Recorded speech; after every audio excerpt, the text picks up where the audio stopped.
Want to set up power saving mode on your Samsung phone but don't know where to start?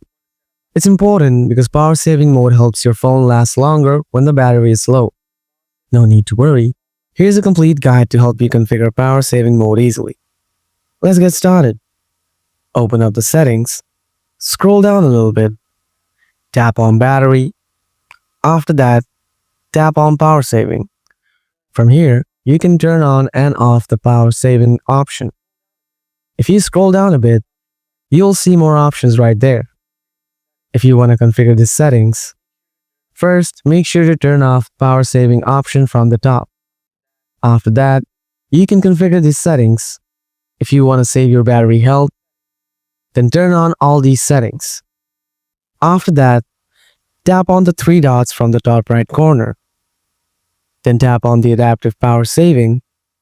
Here, you can turn on and off the adaptive power saving mode, which is to turn power saving on and off automatically based on your usage patterns. That's how you turn on power saving mode on your Samsung phone.